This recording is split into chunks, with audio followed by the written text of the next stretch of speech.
Bismillahirrahmanirrahim. Assalamualaikum warahmatullahi wabarakatuh. Assalamualaikum.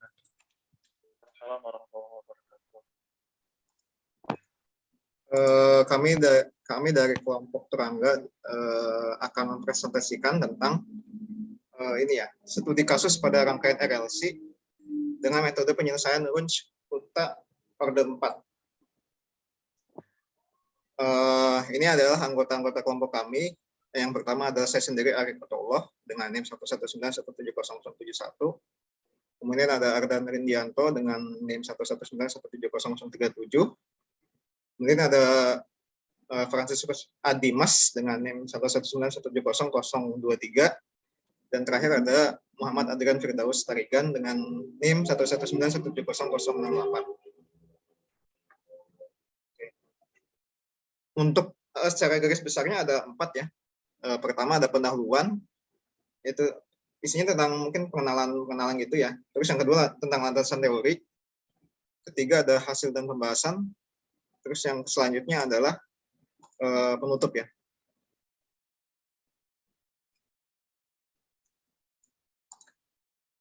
Untuk pendahuluan saya persilakan kepada Saudara Ardan Rindianto. Untuk Ardan silakan. Dan tempatnya. Oke, baik, saudara moderator, Arikatullah. Baik, di sini saya Ardan Rindianto ingin menjelaskan tentang pendahuluan dari PPT kami.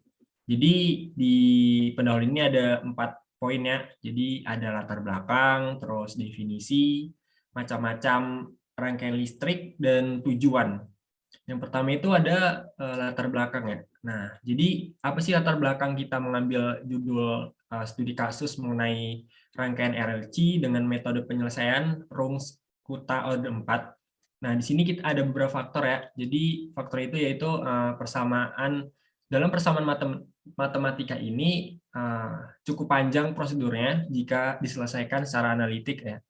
Nah, oleh karena itu dilakukan pendekatan secara numerik, yang mana metode numerik yang banyak dipakai dalam menyelesaikan persamaan diferensial adalah metode Runge Kuta. Nah, hal ini dikarenakan karena metode ini mempunyai presisi yang cukup tinggi. Nah, itu latar belakangnya. Yang kedua itu ada definisi. Nah, di sini ada definisi rangkaian listrik. Nah, jadi definisi rangkaian listrik itu sendiri adalah suatu kumpulan elemen atau komponen listrik yang saling dihubungkan dengan cara-cara tertentu dan paling sedikit mempunyai satu lintasan tertutup yang terdiri atas hambatan yang disimbolkan R, terus induktansi yang disimbolkan L, dan kapasitansi yang disimbolkan dengan huruf C. Oke, yang ketiga itu ada macam-macam dari rangkaian listrik. Nah, jadi macam-macam rangkaian listrik itu dibagi menjadi 2 ya, rangkaian seri dan rangkaian paralel. Nah, untuk rangkaian seri itu sendiri itu bentuknya adalah rangkaian listrik yang hambatannya itu disusun secara bersebelahan atau sejajar. Yang kedua itu ada rangkaian paralel. Jadi untuk rangkaian paralel itu sendiri adalah rangkaian listrik yang hambatannya disusun secara bertingkat atau bercabang. Baik, yang keempat itu ada tujuan. Jadi tujuan dari kita mengambil studi kasus ini adalah yang pertama itu untuk yang jelasnya untuk mengetahui kuat arus, tegangan, dan muatan itu sendiri. Yang kedua itu dapat membuktikan bahwa perhitungan yang dilakukan secara numerik itu bakal mendekati daripada nilai yang menggunakan metode analitik. Oke, mungkin itu penjelasan dari pendahuluan dari saya. Saya kembalikan kepada saudara moderator. Oke, terima kasih ya buat Ardan, penjelasannya cukup menarik ya. Terus selanjutnya kita geser ke landasan teori ya, akan dijelaskan oleh Franciscus Adimas. Untuk Dimas, saya persilakan. Oke, terima kasih. Sebelumnya soalnya masuk kan ya? Masuk, Mas. Masuk. Masuk, oke. Kita langsung aja ke landasan teori ya. Itu ada persamaan RLC. Nah, sip. Nah, itu ada hukum Kirchhoff atau rumusnya itu bisa kita lihat di situ. ada tegangan resistor ditambah tegangan induktor ditambah tegangan kapasitor itu sama dengan tegangan totalnya. Nah, lalu diketahui bahwa I atau apa namanya arus itu sama dengan dq per dt, di mana Q itu adalah muatan dalam satuan kolom. Kita bisa next. Nah, ini adalah model persamaan yang hasil substitusi dari nilai apa namanya tegangan resistor yaitu RI, lalu tegangan induktor L integral DI per DT, lalu tegangan kapasitor yaitu 1 per C integral I DT. Nah, itu nanti menghilangkan integralnya jadi sesuai dengan rumus yang keduanya itu atau turunannya itu. Jadi L d kuadrat I per dt kuadrat ditambah R di per dt ditambah 1 per C I sama dengan E aksen T. Nah, model terakhirnya itu ya seperti yang tadi yang sudah saya sebutkan. Lalu bisa lanjut. Nah, ini dengan persamaan rong ikutannya. Nah, penyelesaian dengan metode numeriknya ini itu menggunakan metode rong ikuta orde 4. Itu jadinya gini.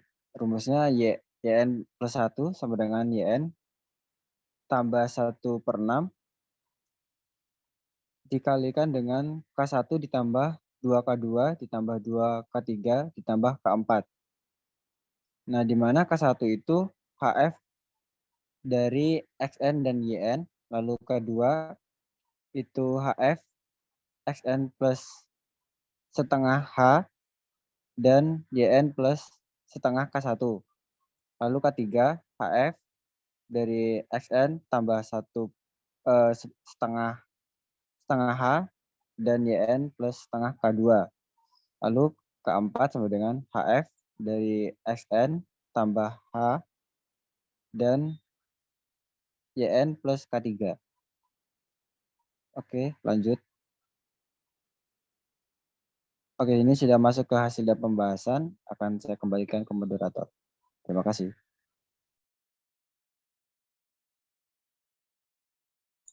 Oke, terima kasih untuk Saudara Adimas ya untuk penjelasannya.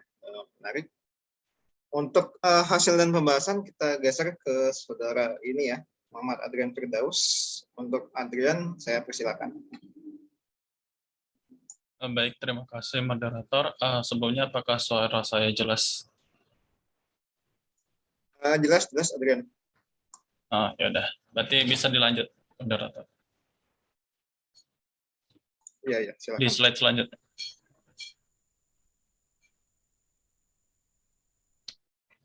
Nah, di sini kami mengambil suatu kasus atau studi kasus itu mengenai suatu rangkaian RLC, di mana soalnya itu berbunyi bahwasanya sebuah rangkaian RLC itu dirangkai secara seri. Dia memiliki hambatan itu 4 ohm, dengan kapasitas itu adalah 5 farad, dan induktansinya itu 1 Henry. Di mana rangkaian ini diberikan tegangan itu sebesar 60 volt dengan arus dan muatan pada T sama dengan 0 atau inisial dari I-nya ataupun Q-nya itu sama dengan 4 ampere dan 8 kolom.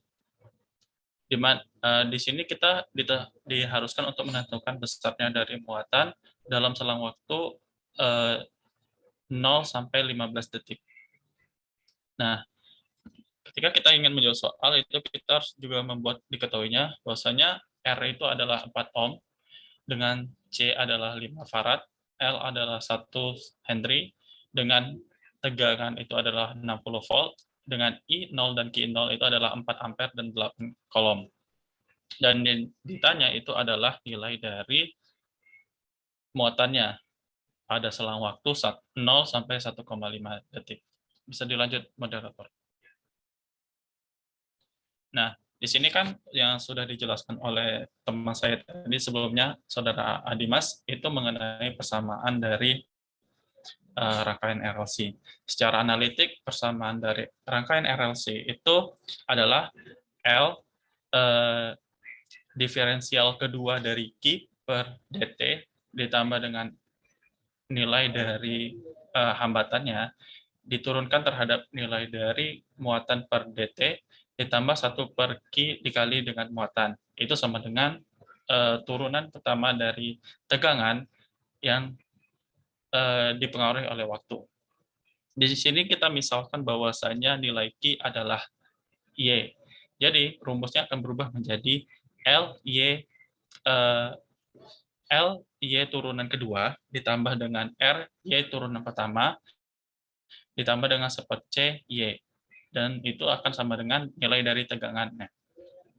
Di sini kita substitusikan nilai dari soalnya tadi, di mana nilai dari L-nya itu adalah 1, berarti 1 dikali Y turunan kedua, ditambah 4. 4 di sini adalah nilai R-nya, dan 4Y turunan pertama, terus ditambah dengan 5 kali Y sama dengan 60.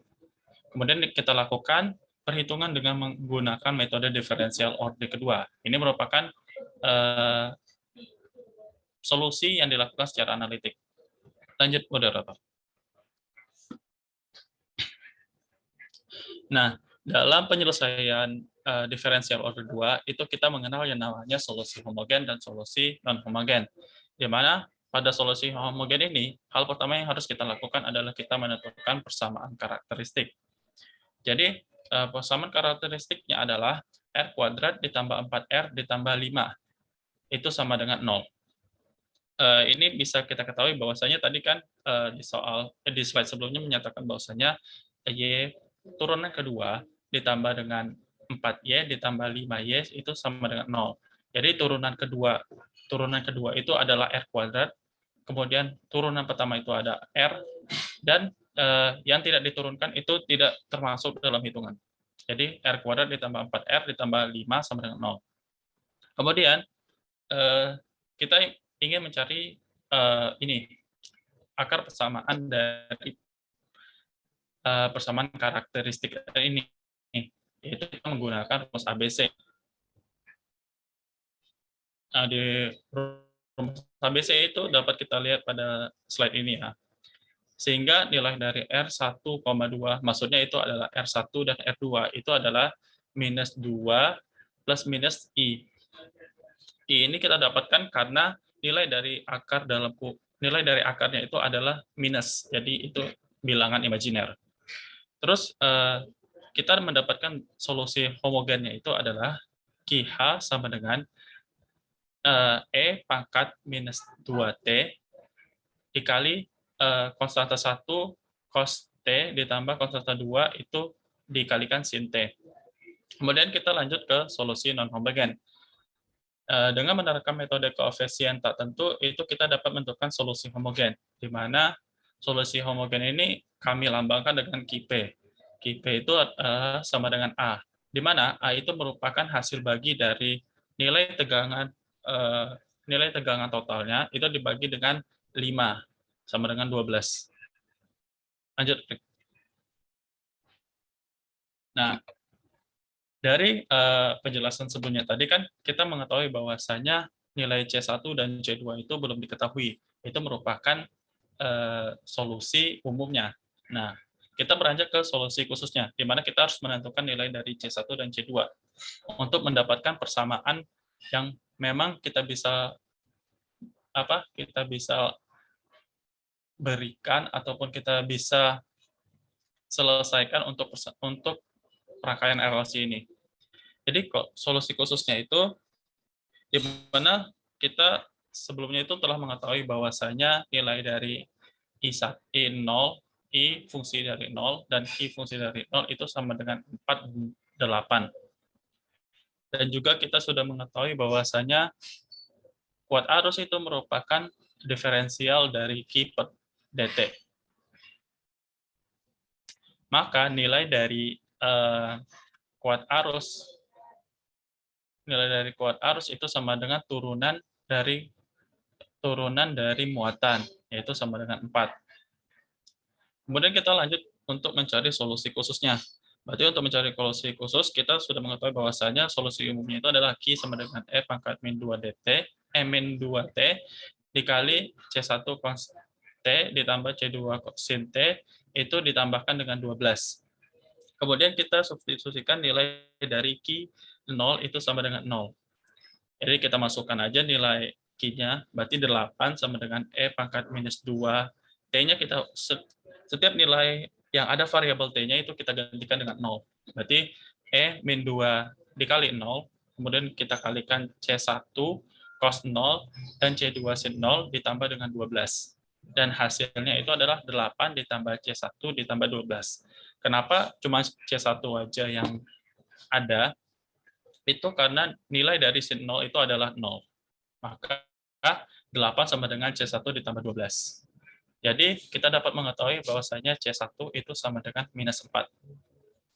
Nah, untuk mencari dari C2-nya, itu kita melakukan diferensial hasil dari persamaan umumnya, di mana kita juga sudah mengenal perkalian penurunan dari suatu perkalian itu, kita misalkan sebagai Q sama dengan U dikali V, di mana turunan dari Q itu adalah U aksen V ditambah V aksen U. Di mana nilai U-nya itu kami misalkan adalah E minus 2T. Jadi turunan dari nilai U itu adalah minus 2E min 2, pangkat min 2T. Kemudian untuk nilai dari V-nya itu adalah C1 cos T ditambah C2 sin T. Di mana untuk nilai V aksen atau turunan dari V-nya itu adalah minus C1 sin T ditambah C2 cos T. Maka nilai C2 itu dapat dicari dengan V aksen sama dengan minus 2E min 2T dikalikan dengan cos C1 cos T ditambah C2 sin T. Kemudian kita tambahkan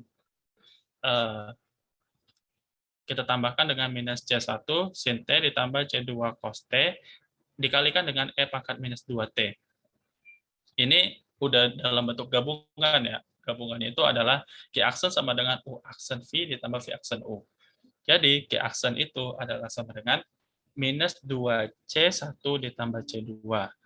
Nah, kemudian kita substitusikan nilai dari C1 yang sebelumnya kita telah ketahui, yaitu minus 2 dikalikan minus 4 itu 8 ditambah C2. Maka C2 itu sama dengan 4 dikurang 8 sama dengan minus 4.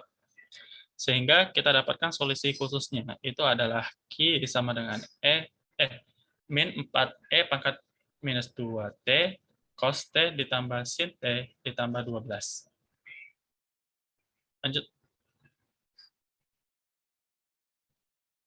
Lanjut, Rick. Itu.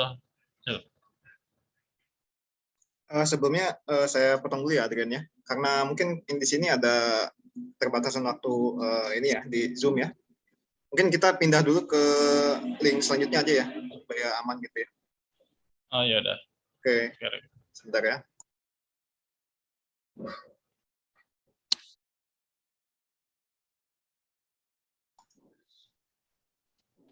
Baik ya, kita lanjutkan ke pembahasan yang tadi kita lanjutkan ya untuk Adrian, silakan. Baik, terima kasih moderator. Baik, di sini saya akan melanjutkan kembali mengenai yang saya jelaskan sebelumnya. Di slide ini aja. Ya. Yang sebelumnya. Yang slide sebelumnya. Oh, yang ini. Ya, dijelaskan dulu. Jadi di sini kami mohon maaf bahwasanya untuk solusi umum ini harusnya tadi diletakkan pada saat selesai menyelesaikan solusi dari non-homogennya. Jadi urutannya itu yang sebenarnya adalah kita menentukan solusi dari diferensial order kedua, di mana diferensial order kedua itu tadi ada solusi homogen sama solusi non-homogen. Kemudian itu dilanjutkan dengan solusi umumnya. Solusi umum ini merupakan penjumlahan dari solusi homogen dan solusi non-homogen tadi. Kemudian setelah itu baru kita melanjutkan ke menentukan dari solusi khususnya tadi. Oke, Rick, dilanjutkan aja. Slide selanjutnya. Nah, setelah kita mencari nilai dari solusi yang dilakukan secara analitik tadi, di sini saya akan membahas mengenai solusi dari metode numeriknya, di mana di slide-slide sebelumnya juga sudah dijelaskan bahwasanya persamaan yang kita gunakan itu adalah Y double aksen ditambah 4Y aksen ditambah 5Y sama dengan 60, di mana Y double aksen ini adalah turunan kedua, dan Y aksen ini merupakan turunan pertama. Di sini kami memisalkan bahwasanya nilai dari Y aksen itu sama dengan Z, dan nilai Y double aksen itu sama dengan Z aksen. Sehingga rumusnya itu akan berubah menjadi Z aksen itu sama dengan 60 dikurang 5Y dikurang 4Z. Itu tinggal merubah nilai dari Y-nya menjadi nilai dari Z. Nah, untuk menyelesaikan persamaan di atas, kami itu menggunakan metode Runge-Kutta-Ohde keempat, di mana pada iterasi yang pertama dengan T inisial atau T pertamanya itu adalah 0, Y0-nya adalah 8, dan Z0-nya adalah 4. Ini sudah diketahui di soal-soal sebelumnya. Adalah sebagai berikut, bahwasanya K1 itu seperti yang sudah dijelaskan oleh saudara Dimas tadi, bahwasanya K1 itu adalah nilai H dikalikan F dikalikan fungsi dari T0, Y0, dan Z0, di mana nilai dari H-nya itu adalah 0,1, dan nilai F-nya di sini adalah nilai 4. Jadi 0,1 dikalikan 0,1 dikalikan 4 sama dengan 0,4. Kemudian kita mencari nilai dari L1. Jadi L1 itu adalah nilai dari H dikalikan dengan fungsi dari T0, Y0, dan Z0, di mana H-nya itu dibuat sama, konstan, semuanya adalah 0,1. Jadi 0,1 fungsi dari 0, 8, dan 4. Jadi 0,1 itu dikali dengan 60 dikurang 5Y. Y-nya kita ubah menjadi 8. Berarti 5 kali 8 dikurang 4 dikali nilai dari Z0-nya, yaitu adalah 4. Berarti hasilnya adalah 0,4. Lanjut, Rick.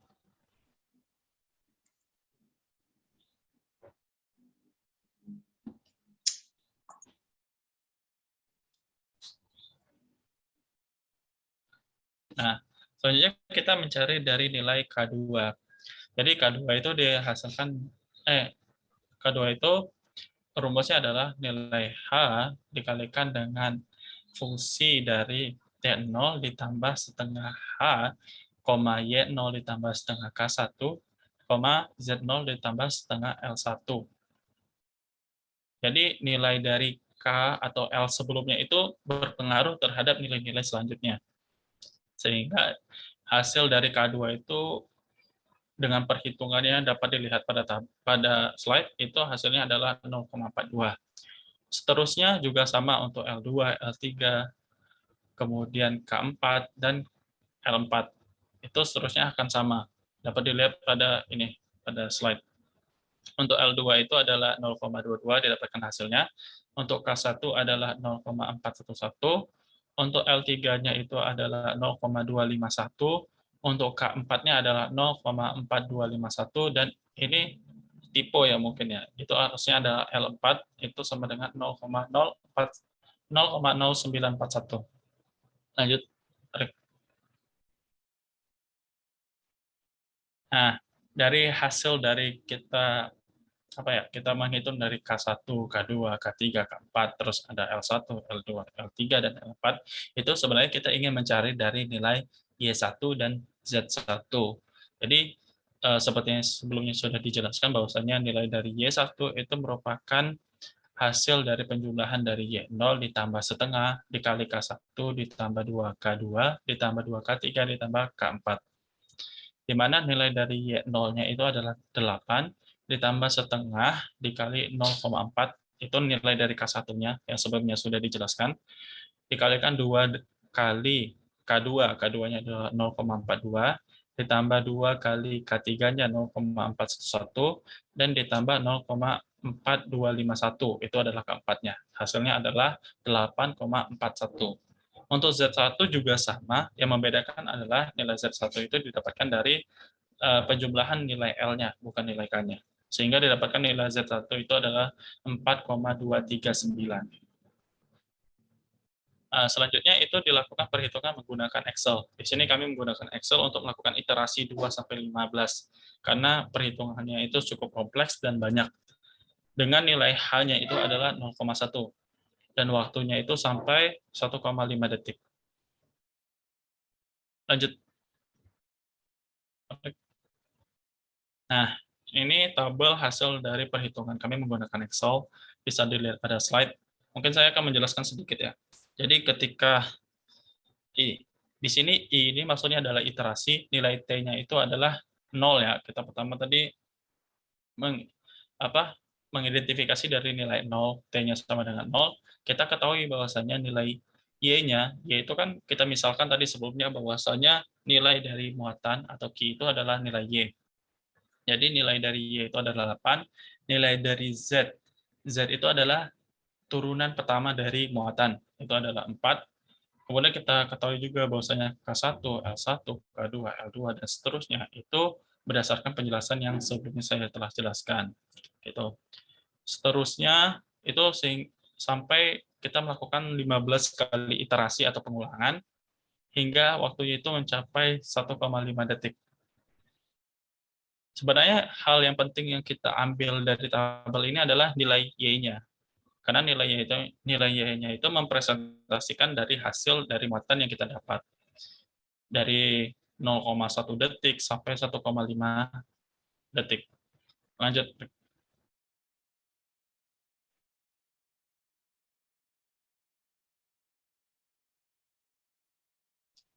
Nah, ini hasil penghitungan Madeira Regokota Oda keempat dengan ini sepertinya ada kesalahan juga.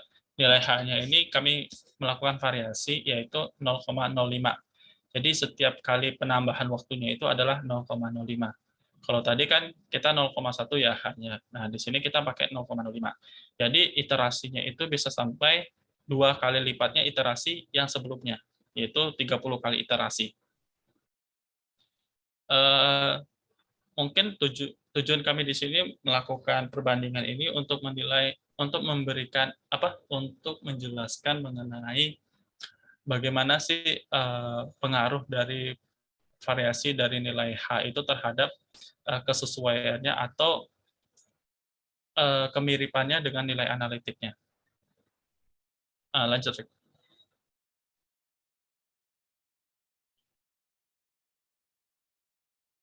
Nah, ini ya sampai 30 kali iterasi. Lanjut. Nah, disinilah kita membuktikan bahwasanya hasil yang kita peroleh dari numerik dengan H0,1 sama H0,05 dan nilai dari analitiknya. Di sini hasil keseluruhannya itu bahwasanya nilai dari analitik dan nilai dari numerik itu hampir sama.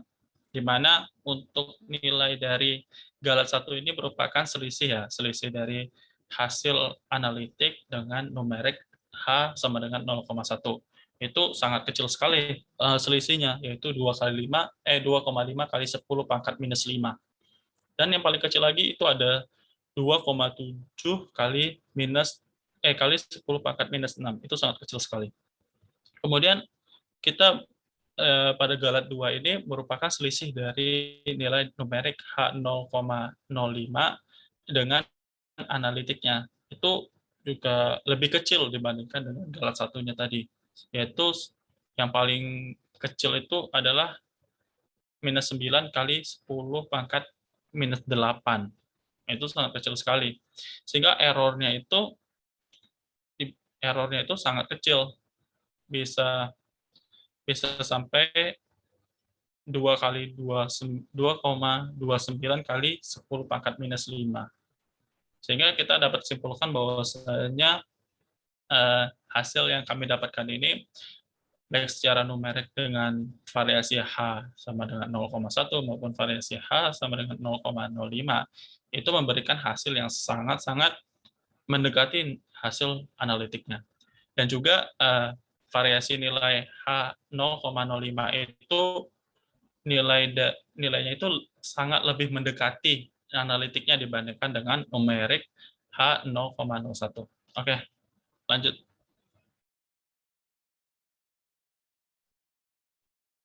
Nah, untuk bagian penutup saya berikan kepada moderator kembali.